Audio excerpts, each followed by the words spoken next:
নবম pay scale ১১ বছরের অপেক্ষা একটি জাতির প্রত্যাশা দ্বিতীয় সংস্করণ মানবিক দৃষ্টিকোণ থেকে বিস্তারিত বিশ্লেষণ বিসমিল্লাহির রহমানির রাহিম। আসসালামু আলাইকুম প্রিয় দর্শক। কল্পনা করুন একজন মানুষকে, নাম ধরা যাক কারিম সাহেব। তিনি একজন অফিস সহায়ক, সরকারি চাকরির ২০তম গ্রেডে কর্মরত। প্রতি মাসের শেষে বেতন হাতে পান, আর সেই টাকা দিয়ে চাল ডাল কিনতে কিনতেই ফুরিয়ে যায়। ছেলের স্কুলের বেতন বাকি পড়ে, মায়ের ওষুধ কেনা পিছিয়ে যায়। ১১ বছর ধরে তিনি একই বেতন কাঠামোয় বেঁচে আছেন, অথচ বাজারে চালের দাম দ্বিগুণ হয়ে গেছে, তেলের দাম বেড়েছে, বাড়ি ভাড়া বেড়েছে। কারিম সাহেবের মতো বাংলাদেশে প্রায় ১৪ লাখ সরকারি কর্মচারী এবং ৯ লাখ পেনশনভোগী আজ একই প্রশ্নের উত্তর খুঁজছেন। নবম পে স্কেল কবে, কিভাবে আসবে?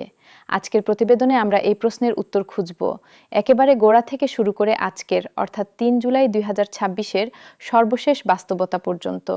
পর্ব ১, একটি প্রতিশ্রুতি যা রাখা হয়নি ১১ বছর। বাংলাদেশের সংবিধিবদ্ধ নিয়ম অনুযায়ী প্রতি ৫ বছর অন্তর সরকারি কর্মচারীদের বেতন কাঠামো পুনর্মূল্যায়ন করার কথা। ১৯৭৩ সালে স্বাধীন বাংলাদেশের প্রথম পে স্কেল থেকে শুরু করে ২০১৫ সালের অষ্টম পে স্কেল পর্যন্ত মোট ৮ বার এই কাঠামো হালনাগাদ হয়েছে। কিন্তু ২০১৫ সালের পর থেকে সময় যেন থমকে যায়। করোনা মহামারী অর্থনীতিকে বিধ্বস্ত করে রিজার্ভ সংকট দেখা দেয়, মূল্যস্ফীতি লাগামহীন হয়ে ওঠে। এই পরিস্থিতিতে একবার নয়, ২ বার পে স্কেল পুনর্মূল্যায়নের সময় পার হয়ে যায়, অথচ কিছুই হয় না। একজন কর্মচারীর ভাষায় বলতে গেলে আমরা শুধু অপেক্ষা করেছি বছরের পর বছর। পর্ব ২, পরিবর্তনের হাওয়া। ২০২৪ সালের আগস্টে বাংলাদেশের রাজনৈতিক অঙ্গনে বড় পরিবর্তন আসে। নোবেলজয়ী অর্থনীতিবিদ অধ্যাপক মোহাম্মদ ইউনূসের নেতৃত্বে অন্তর্বর্তী সরকার দায়িত্ব নেয়। নতুন সরকারের কাছে সরকারি কর্মচারীদের প্রথম ও সবচেয়ে জোরালো দাবিগুলোর একটি ছিল এই পে স্কেল।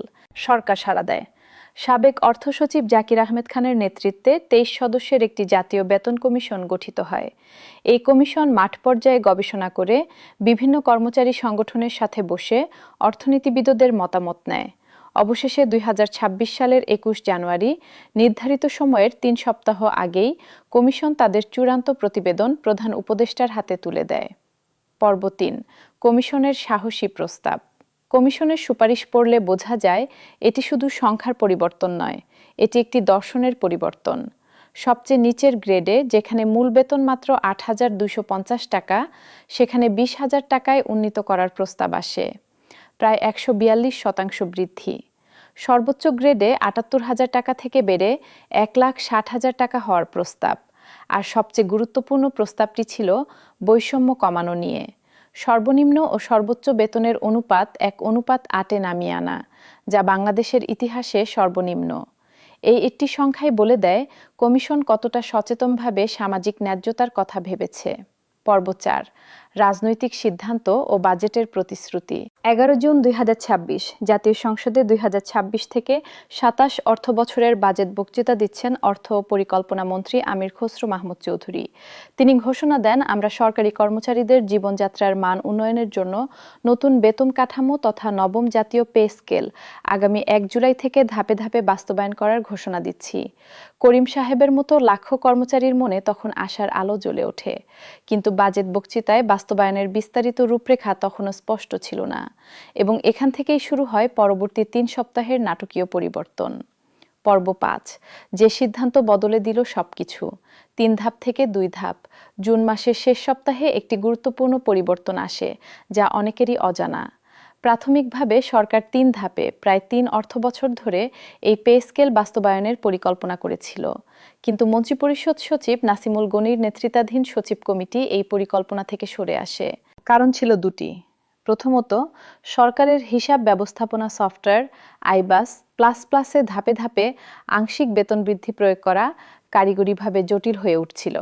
দ্বিতীয়ত, কর্মচারী সংগঠনগুলোর ক্রমাগত দাবি ও চাপ। তারা বলছিলেন, ১১ বছর অপেক্ষার পরও আরও ৩-৪ বছর ধাপে ধাপে অপেক্ষা করা অন্যায্য। ফলাফল হলো নতুন একটি সূত্র। প্রথম ধাপ, ১ জুলাই ২০২৬, সরাসরি শতভাগ নতুন মূল বেতন কার্যকর, অর্ধেক নয়, পুরোটাই একবারে।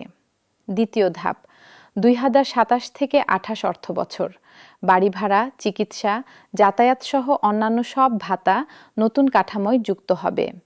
কারিম সাহেবের মতো কর্মচারীদের জন্য এর অর্থ হলো মূল বেতনটা এখনই পুরোপুরি বাড়বে, ভাতার অংশ কিছুটা পরে আসবে। পর্ব 6, আজকের বাস্তবতা। গেজেট কোথায়? আজ ৩ জুলাই ২০২৬। সরকার ঘোষণা দিয়েছে যে ১ জুলাই থেকে নতুন কাঠামো কার্যকর হয়েছে, কিন্তু বাস্তবে এখনো পর্যন্ত আনুষ্ঠানিক গেজেট বা প্রজ্ঞাপন প্রকাশিত হয়নি। ফাইলটি এখন প্রধানমন্ত্রীর কার্যালয়ে চূড়ান্ত অনুমোদনের অপেক্ষায়। অর্থ মন্ত্রণালয়ের একজন কর্মকর্তা নাম প্রকাশ না করার শর্তে জানিয়েছেন, প্রধানমন্ত্রীর অনুমোদন মিললে জুলাইয়ের মাঝামাঝি বা তার পরের সপ্তাহে গেজেট প্রকাশ হতে পারে। তবে এতে দুশ্চিন্তার কিছু নেই। সরকার নিশ্চিত করেছে, গেজেট যখনই প্রকাশিত হোক না কেন, বেতন হিসাব হবে ১ জুলাই থেকেই, বকেয়া সহ। অর্থাৎ করিম সাহেবরা হয়তো আগস্টে বা তার আগে গেজেট দেখবেন, কিন্তু তাদের হাতে আসা টাকার হিসাব শুরু হবে জুলাই থেকেই। পর্ব ৭, সংখ্যার ভাষায়। কার কত বাড়বে? সর্বশেষ তথ্য অনুযায়ী বেতন বৃদ্ধির হার সবার জন্য সমান নয়। প্রথম থেকে দশম গ্রেড উচ্চপদস্থ কর্মকর্তা প্রায় ১০০% বা তার কাছাকাছি বৃদ্ধি। ১১তম থেকে ২০তম গ্রেড করিম সাহেবের মতো নিম্ন ও মধ্যম স্তরের কর্মচারী প্রায় ১৩০ থেকে ১৪২% পর্যন্ত বৃদ্ধি। এই কাঠামো স্পষ্ট করে দেয়, এবার সরকার সবচেয়ে কষ্টে থাকা মানুষগুলোকে সবচেয়ে বেশি অগ্রাধিকার দিয়েছে। ২০২৬ থেকে ২৭ অর্থবছরের বাজেটে জনপ্রশাসন খাতে অতিরিক্ত প্রায় ৫৪,৫৭২ কোটি টাকা বরাদ্দ রাখা হয়েছে, যার মধ্যে প্রায় ৪৪,০০০ কোটি টাকা সরাসরি এই বেতন কাঠামো বাস্তবায়নে ব্যয় হবে। পর্ব ৮, রাস্তায় নেমে আসা দাবি। এই পুরো প্রক্রিয়ায় কর্মচারীরা নীরব দর্শক ছিলেন না।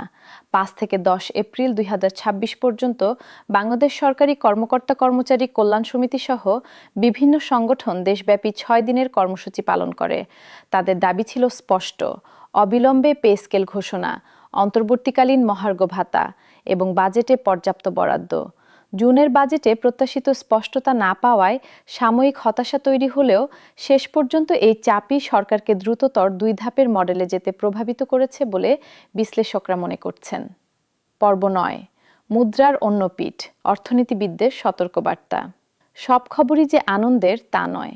অর্থনীতিবিদদের একটি অংশ সতর্ক করছেন, এত বড় অঙ্কের অতিরিক্ত সরকারি ব্যয় বাজেট ঘাটতি বাড়াতে পারে, মূল্যস্ফীতির চাপ তৈরি করতে পারে।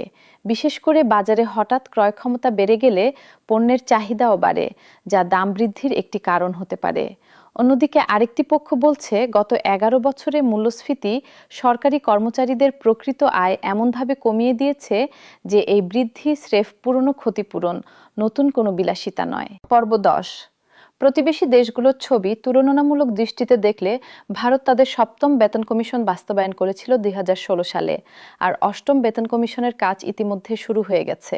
অর্থাৎ ভারত নিয়মিত বিরতিতে এই কাঠামো হালনাগাদ করে। বাংলাদেশের এবারের ১১ বছরের বিরতি তাই দক্ষিণ এশীয় প্রেক্ষাপটেও ব্যতিক্রমী দীর্ঘ একটি অপেক্ষা হিসেবে বিবেচিত হচ্ছে। পর্ব ১১, করিম সাহেবের জন্য যা এখনই জানা দরকার। করিম সাহেবের মতো যারা অপেক্ষায় আছেন তাদের জন্য ৩টি বাস্তব পরামর্শ। ১. অনানুষ্ঠানিক সামাজিক মাধ্যমের তালিকায় বিভ্রান্ত না হয়ে অর্থ মন্ত্রণালয়ের অফিসিয়াল ওয়েবসাইট ও সরকারি গেজেট অনুসরণ করুন। ২.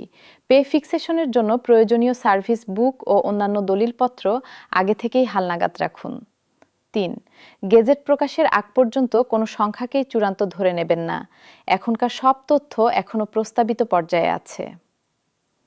পর্ব ১২, শেষ কথা। কারিম সাহেবের মতো লাখ লাখ মানুষের জন্য এই পে স্কেল শুধু একটি সংখ্যার পরিবর্তন নয়, এটি সন্তানের স্কুলের বেতন সময় মতো দেওয়ার নিশ্চয়তা, মায়ের চিকিৎসার খরচ জোগাড় করতে পারার স্বস্তি, মাসের শেষে না খেয়ে থাকার ভয় থেকে মুক্তি।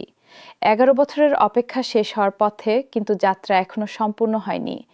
গ্যাজেট প্রকাশ, পে ফিক্সেশন প্রক্রিয়া এবং দ্বিতীয় ধাপে ভাতা বাস্তবায়ন, প্রতিটি ধাপই এখন সরকারের প্রতিশ্রুতি রক্ষার প্রকৃত পরীক্ষা। দেশের প্রতিটি সরকারি কর্মকর্তা কর্মচারীর প্রতি আমাদের আন্তরিক শুভকামনা। আশা করি এই ন্যায্য প্রাপ্য দ্রুত, স্বচ্ছ ও সুষ্ঠুভাবে তাদের হাতে পৌঁছে যাবে। ধন্যবাদ সবাইকে। আল্লাহ হাফেজ।